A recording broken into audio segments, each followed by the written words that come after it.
سوال 86 از اریتمتیک. در اینجا چی میگه؟ 5 میز و 4 کرسی 700 سومونی دادن.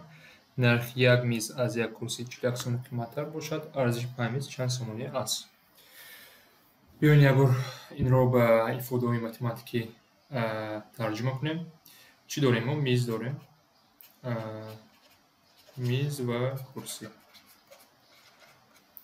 میز رو ما همچون حرف ا گویم، کرسی رو ب. و اگر من به کرسی 10 سومون دهم، میز چه میشه؟ 41 سومون. 41 سومون 51 سومون میشه. 41 سومون قیمتتر است. اگر من به کرسی 20 سومون دهم، میز من 61 سومون. اما من به کرسی 100 سومون دهم، میز من 141 سومون میشه. یعنی اگر من به کرسی که نمیدونم برایمون x میگویم، x سومون دهم، میز من x جمع 41 سومون میشود. نرخی میز من. و بیاین به ifade مدل‌های متماتیکی گردونیم. این رو چی میشود بعد؟ 5 میز یعنی 5a جمع 4 کرسی برابر است به 700 سومون. و از اینجا چی میگه بعد؟ جای a و b نرخ را بمونم. اگر کرسی من x سومون باشد، 4x باشد، میز من 5x جمع 41 میشود و اینها باید برابر 700 سومون باشد.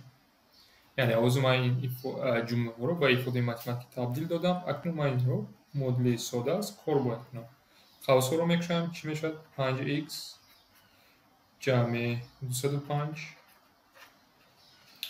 جمع 4x برابر 700. و این مدل x رو با یک طرف، عدد رو با دیگر طرف جمع باید کنم. 9x برابر چه میشود؟ 495.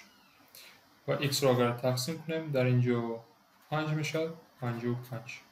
یعنی x چی است؟ ما در اول گفتیم که x این نرخ کرسی است و اگر نرخ کرسی 55 سومون باشد، نرخ میز چه میشد؟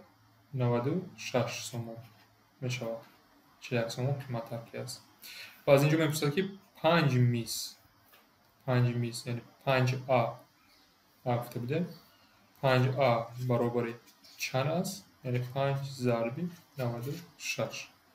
و از اینجا چه میشود؟ این 480 سومون برابر میشود.